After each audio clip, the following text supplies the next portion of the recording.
Hi guys, welcome back to another Wheels and Stuff video. Today we're going to do basically make some burgers.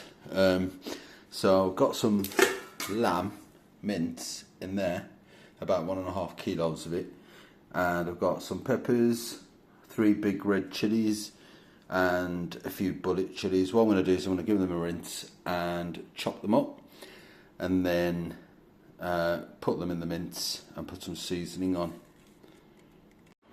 Right, so we've got these all put in a tray. What we're going to do is put them in the oven and dehydrate them a bit, because we don't want all the water coming out into the mince, because that'll just make it loose and floppy and soggy. So that's going to go in the oven. I've got it on at 100 degrees, so that's going to be in there for a little while.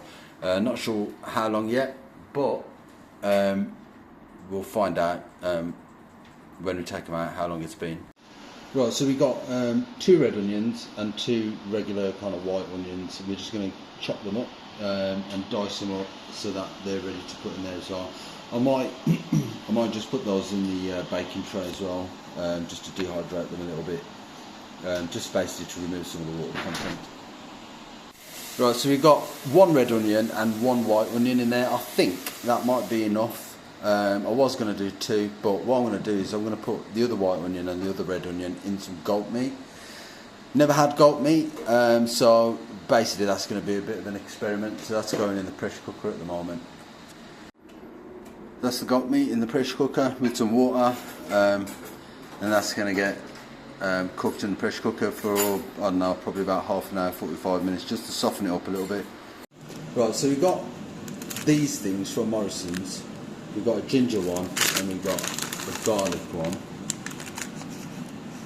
Right, now we've got 1 of each in there so far, so we're going to put another ginger one. So you've got 2 blocks of ginger and 1 block of garlic, and it comes to 60 grams. So if I take the garlic out, it's basically 40 grams of garlic. These are all about 20 grams each. So 40 grams of ginger and 20 grams of garlic. So we've got 30 grams of salt in here, and we're going to put a teaspoon of some smoked paprika. Well, not a teaspoon, but basically like a teaspoon. It's one of these little spoons, so it's going to be about 1.5 spoons of that in there. Now the salt. That was 30 grams. So we got this from Asda, and we're going to put about a teaspoon, heaped teaspoon of that in there. We don't want to season it too much. We're going to put a little bit of mixed herbs in as well, but not too much, because we want the taste of the actual meat in it. Right, we're just going to sprinkle a bit of mixed herbs in there, like that. That'll do. Right, so we've got the garlic cubes that you saw earlier. That's going to go in here. That's basically been in the microwave just to kind of defrost it. That's all going to go in. Right, so we've got this out of the oven now. It's kind of dehydrated. A lot of the water's come out. Still some water in there, so you don't want to keep it in there till it shrivels up and turns to cornflakes. So once it's dehydrated a little bit, like I say, 50% the size of what it was when it went in, that should be fine. The chilies as well, they'll turn into like little, almost like little bits, but you do have to chop these up quite a bit before you put them in. These onions are also about half the size they were before they went in. Wait for them to cool down, I think, before putting them in. But yeah, these are all going to go in now. So chuck all that in there.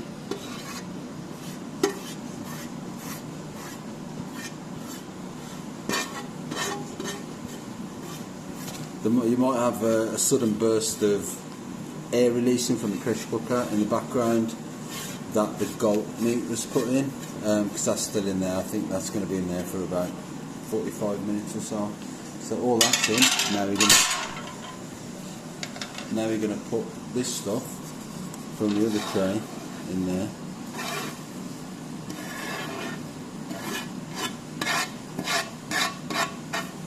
So that's all in there.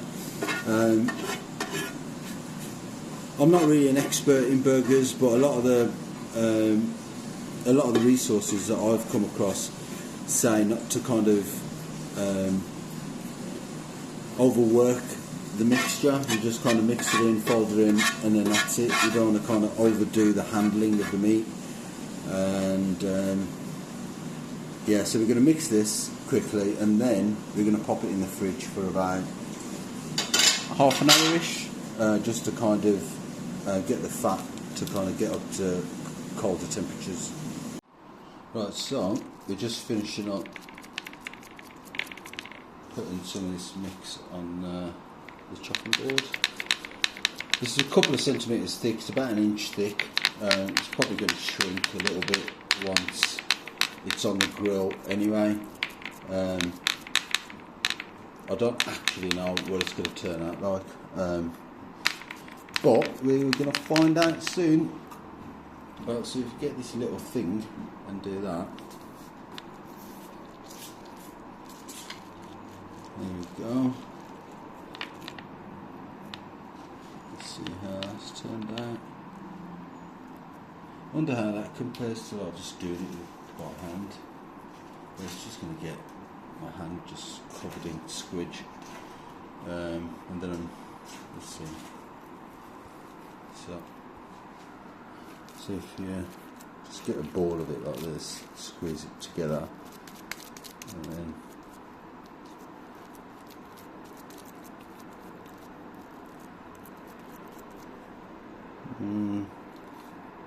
yeah, I think it's probably better if I just cut them with this thing.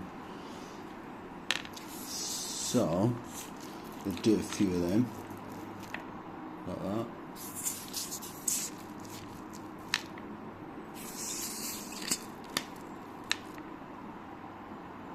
Maybe get one out of there,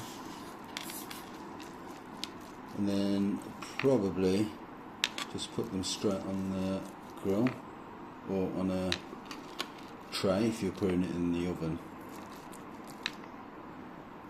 So we'll do that. Right, so we've got these on the grill so far. This is what they look like. They haven't fallen apart yet, so, and they seem fairly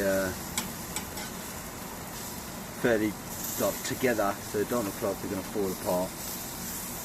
And let's see how that turns out. Right, so the goat's been boiled in the pressure cooker. It was put in for 40 minutes, but it looks really done, so probably better idea just to put in for like 15 minutes to 20 minutes or something, just to kind of soften it up enough for it to be able to sit on the grill in a barbecue. But I don't think we're going to be able to put this on a barbecue grill because it might just fall apart and fall into the flames if you don't want. But anyway, what we're going to do is we're going to sprinkle some of this on, this stuff that we bought from Asda, and like that. Don't really want to put too much on because we want to be able to taste the actual meat as well.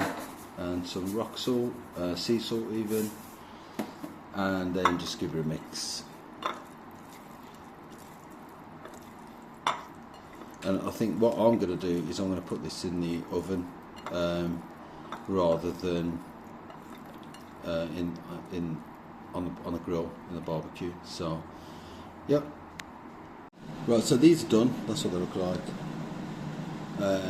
And we're just going to put it all together.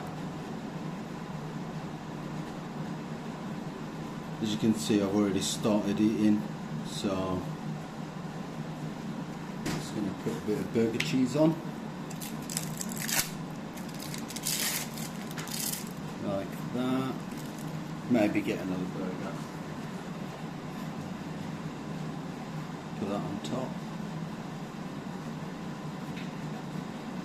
Some burger sauce,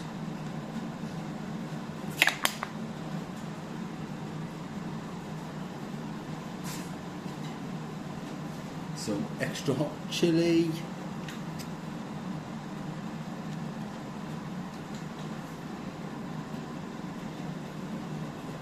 a bit of ketchup,